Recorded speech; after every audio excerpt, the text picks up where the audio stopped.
You won't be paid for a while. This space is not for the faint-hearted. Roll with the punches. You have to be adaptable. And everything was looking good. Everything was, you know, smooth sailing. I was about to sign the contract. And then it just fell through. The company just ghosted. It is what it is. It's the game. Learn how to play the game. Play the game. And you'll go far.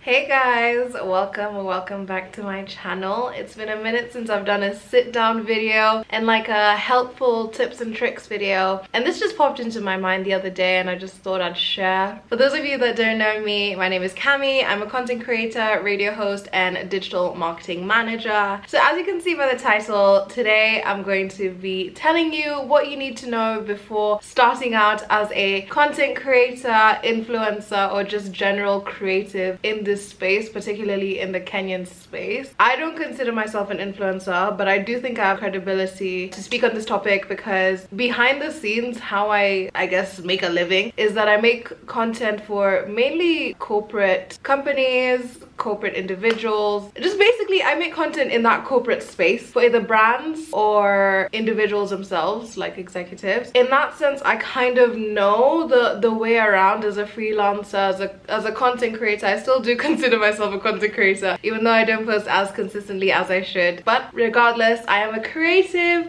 and I have learned a lot about being in this creative space the past year and a half in Nairobi. I did reach out to influencers so that they can give their perspective, one of which being Cindy Morioki, bestie.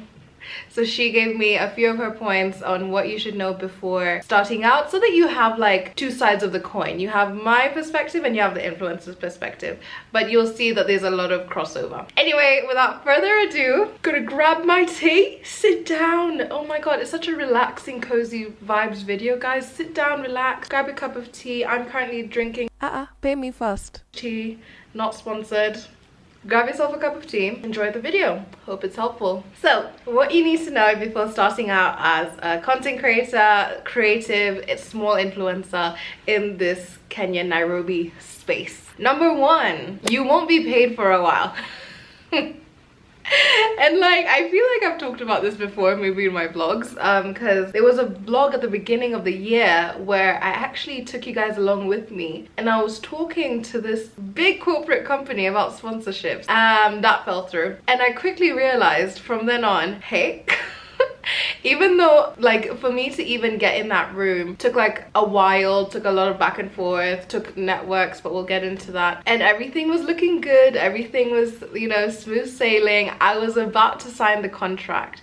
This was a sponsorship for my radio show. Those of you that don't know, I do host a radio show every day at 10:30 a.m. on Radio 254. Check it out, links below. So everything was going smoothly and then it just fell through last minute. The company just ghosted like that. And I realized in this space, people find it very hard, and by people I mean companies, brands, find it a bit difficult to splurge on the creative space. I think they're very much still used to the traditional way of advertising, billboards, radio, lol, TV, you know, that traditional way. So like social media, as much as we are getting there, we have a long way to go in this space. I feel, this is just my opinion. I should actually start off by saying all of this is just my personal opinion and experiences. If you guys have your own personal opinions and experiences, please share them down below, because you know, us creatives need to stick together, and maybe you have a differing opinion that might help someone else.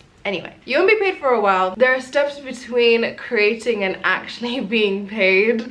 For example, proposals, meetings, amending said proposals, and it takes a while. At least in my experience, it takes a while. It can take up to a couple of months. Like, it's crazy. With this in mind, don't quit your day job if you're just starting out.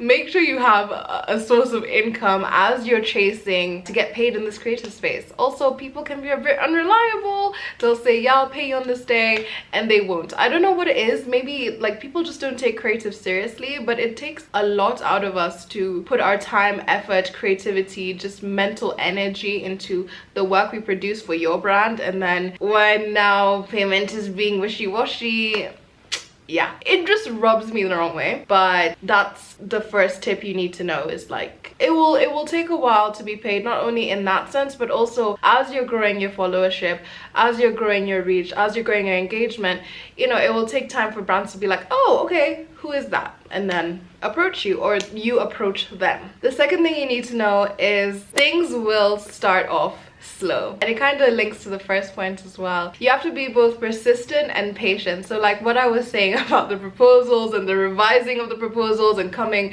to an agreement with a brand and what KPIs they need to use and all that corporate jargon, it's a lot and it's very time consuming and things take time. So be patient, but also be persistent. Don't be afraid to follow up, being like, hi, as per my last email. I love sprinkling that, like, as per my list, or just hi, just checking in on how you're doing, where we're at, just wanted to touch base. Just wanted to touch base on where we're at with our agreement, blah blah blah, this and the other. And that will also communicate to the brands that you're serious, and or to your clients that you're serious about your work, what you do, and that you have a sense of worth. You want to get compensated for your time, and that you're keen to work with them. And I think that sends a good and professional message. Number 3, get comfortable with rejection. Again, I did upload a vlog earlier this year, check it out. It's my after uni series, and I think I might put this in that playlist as well, life after uni series, and it was talking about dealing with rejection. You have to get comfortable with the word no. Or Kenyans, I realize, don't actually like to say no outright. They're like, okay, well, maybe we can see where this can go, and you know, you can kind of feel like you're being led on. But if you know the telltale signs, maybe communication is a bit wishy-washy, they haven't spoken to you in a few weeks, like, you know, you can kind of pick up on cues that say no. But again, if you've still been persistent and you're still getting that vibe, or maybe they've just outwardly told you no, just take that as redirection. I always say rejection is simply redirection, and this space is not for the faint-hearted. It is not for the faint-hearted. A lot of people get into influencing or creating and content creation and have the luck of just gaining a followership by accident, or just by maybe they've blown up and gone viral, and you know, maybe they're not used to the hearing no, maybe they're not used to going out and looking for brands, and that's okay. Everyone's journey is different, but I do believe that's not the case for 90% of creators. I do believe that like most creators do have to put in that work to go out there, look for brands, to look for clients, to deal with rejection as a whole, and you know what, you're gonna be stronger for it, and you're gonna learn the way of the land. You're gonna be more savvy is what I'm trying to say. You're gonna just know how things are done. You're gonna know how to pick yourself back up and do things better, and kind of, it's just character development at the end of the day, which is hilarious, but it is just character development. So get comfortable with rejection. Number 4, there will be dry spells. And what I mean by this is, because being in the creative space most of the time isn't like having a 9 to 5, it's not always consistent in getting work and being a freelancer, just being a creator. There'll be months where you have brand deal after brand deal, or client after client, and there'll be months where you have nothing. I can give a personal example. In the beginning of the year, I was consistently, you know, earning, and then I hit a dry spell from like July till now, actually. And I had to dip my toes in other little things to figure out how to make money and all of that. And I'm just being open and honest with you guys. That's just the reality sometimes. Sometimes they're abundant spells and sometimes they're dry spells. You know what I mean? So planning for that, being good with money, being good with finances, just know that some months or some weeks you're gonna have consistent work, and some weeks it's gonna be a 0, and it's like literally up and down. So from, like I said, my dry spell has been like from July till October, and we're now in November, and I'm no longer in a dry spell.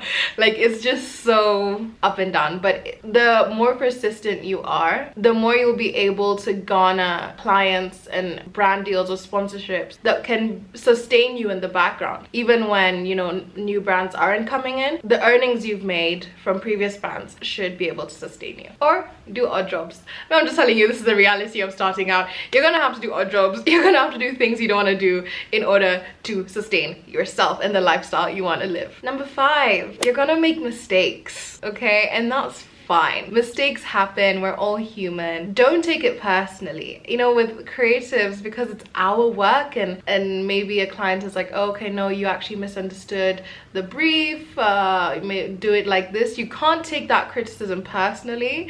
It's crazy because you kind of have to detach yourself from your own creative work. At the end of the day, if you're being sought after by a brand, they're gonna have a brief, and of course you have like some creative leeway to do it in your own way, because that's why they approached you. They approach you to do it in your way, but at the end of the day, you need to ensure you're fulfilling the brief, you're fulfilling the client's needs and wants, and just learn. Just taking as a learning experience, roll with the punches, because let me tell you, like I said in the beginning, this space is not for the faint-hearted. Roll with the punches. You have to be adaptable, okay? You cannot be stuck in your ways. You can't be stubborn.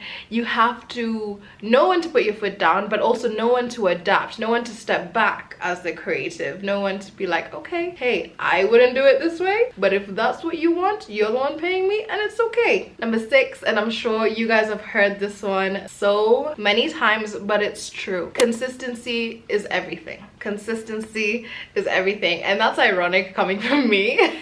That's so ironic coming from me. It's a running joke on this channel that I like disappear for a few weeks, maybe a few months, and I come back like, hi, nothing's happened. But maybe that's how it is on my socials. I've just been putting more time into building other brands, which is an honor and a privilege, but I would like to have more freedom to focus more on my work, on my own creative endeavors such as YouTube. But again, since it takes time to make money off of that, I've been more so making content for other people, because that's what pays the bills at the end of the day. But you know, finding that healthy balance is good too. So consistency is key, guys. Make sure you have some structure. Structure really helps me. Building healthy habits that will just help your creative career. If you're a YouTuber, I'd say at least once a week. Again, I know, ironic. If you're on Instagram, try that one. That one, yeah, just post consistently on Instagram. TikTok is one of the most vital tools you can use right now, because at the end of the day, no one wants to follow someone that you don't know when they're gonna post next. You want to follow someone that you know you're guaranteed next week they're gonna post a fire reel of some fashion things, or a vlog or whatever. You want to be able to rely on your creators and what they're going to post and what you're going to consume. So consistency, kids. Number 7, and this is a big one for me. You really have to love it in order to get into this space. And by love it, I mean love creating, love just doing what you do. Because even though I keep honing in that it's not for the faint-hearted, blah blah blah blah, if you're going into it for money or fame or notoriety, that steam and energy you have will fade. Sorry guys, the sun is coming through and that's why the lighting's changing a bit, but bear with me. That steam, that energy, whatever that vim you have will die out eventually, because it's not gonna come like that. You have to really be about your work, be about being a creative, be about you, be about just creating. Like, it has to come from within, otherwise it's just not sustainable. It won't be sustainable, because like I said, you'll be knocked down 1,000 times. What's gonna get you back up? What's gonna get you back up is that love of what you do. So you have to love it. All of the famous musicians, artists, all of this, like, you see the grind they put in. It's not because they love to suffer. Some people were homeless, some people, you know, couldn't eat for like weeks, like they'd spend all their money on studio time, stuff like that. Like, it's because they love it. It's because of that hunger. Wow, like, this is what I'm meant to do. So love what you do. If you want to get if you want to get in this space, love what you do. Number 8, creative blocks are real. Do not beat yourself up when you're going through a creative block. It happens. We can't be generating new creative innovative ideas 24/7. We're human. Allow yourself to breathe, take a step back, reset, center yourself, recenter yourself. That is totally okay. I do that, I'd say, quite a bit, like resetting and recentering maybe once a month, because also as a mental health girly, it's necessary. So when you feel that creative block, step back, recenter, and you'll be good. Don't force it out of you, which is hilarious, because at the same time, if you have a brief to fulfill from a client, they're not gonna understand creative blocks. Just try your best, even though it might not be your best work. Just hand it in. That's life. Just do your best. Just fulfill that brief even though you have a creative block as best as you can, and then take a step back and reset. Number 9, comparison is the thief of joy. An old saying we all know that saying, comparison is a thief of joy, blah blah blah. But when you're in the space, it's easy to look at your neighbor and be like, oh my god, they're doing so much better than me. Oh my god, how they figure out how to edit that. Like, I need to figure out, like, I need to up my game. And that can be healthy in the way that you can like level up in a competitive spirit. Not really competitive, but like it drives you to be better. But when it now becomes like a detriment to your mental health and you're constantly comparing yourself to other creatives, that's an issue. Never do that. Never do that. You're creative in your own right. Don't look at what Sally's doing. Don't look at what Tom's doing. Focus on your work, and that's when your work will actually flourish. Because if you look at other people, you're just going to end up subliminally copying them, subconsciously rather copying them, or thinking that they're the standard. So it's almost like you're limiting yourself based on where other people are at, when you could be like way over there if you just focus on your own content, your own work. And yeah. And finally, number 10 of my points, and then we'll get into my friend C's points. In Nairobi, connections are everything. Connections are currency. Your networks are everything. Go to creative space events, guys. Link up with people. I know just get out of your comfort zone, try and make networks, or use the networks you already have. And when you meet someone and you've connected, you've now made that network, you've exchanged numbers, right? Maybe nothing will come of it then, but keep it, use it, nurture that relationship, that professional relationship, because you never know, you guys might help each other way down the line. That person can get you a brand deal from that person can get you a brand. Guys, I've learned, having a few influencer friends, a lot of brand deals come from connections, if not all. Like, it's like, oh, someone knows a guy that knows a guy that knows a guy, and actually my friend knows the senior marketer at this firm, so they're gonna give you. It is what it is. It's the game. Learn how to play the game, and you'll go far. Okay guys, I hope you've enjoyed my tips. Now we're gonna get into advice from an actual influencer. Again, follow her at Cindy Murioki. I will put her ads on the screen. Great content creator. She says, don't get discouraged by, number 1, the analytics. Algorithms are ever changing, but if you're creating high quality content of value, then your ideal audience will always come back to you. Don't concentrate too much on the numbers. I love that tip. Yes, numbers can really mess with you if you always look at the analytics, like how many people view. No. Just put out high quality content. The audience will come. They'll come. Beautiful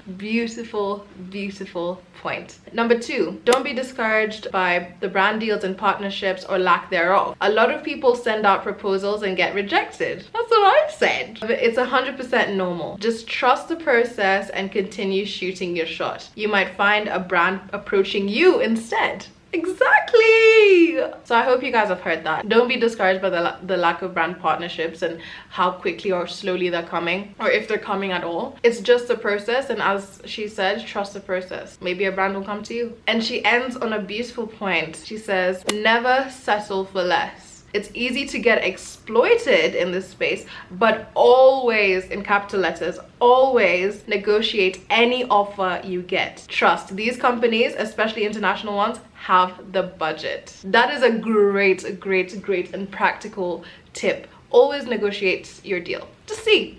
The worst they can say, no, we'll just pay you what we said, but just try, negotiate. They have the budget. And they need you to create content. Negotiate. Obviously in a professional, respectful way, but she says always, in caps, negotiate. Thank you, C, for your tips, and thank you all for watching this video. I do hope it's been helpful. If you want more videos like this, do let me know in the comments down below, and give this video a like just to let me know if you enjoyed it or not. Subscribe. I'm ending this really abruptly. Subscribe for more content and chase your dreams, guys. Hey, we're all in this creative space together. We got each other. Well, I'd hope. But yeah, guys, hope you've enjoyed this video, and I will definitely see you in the next one. Bye!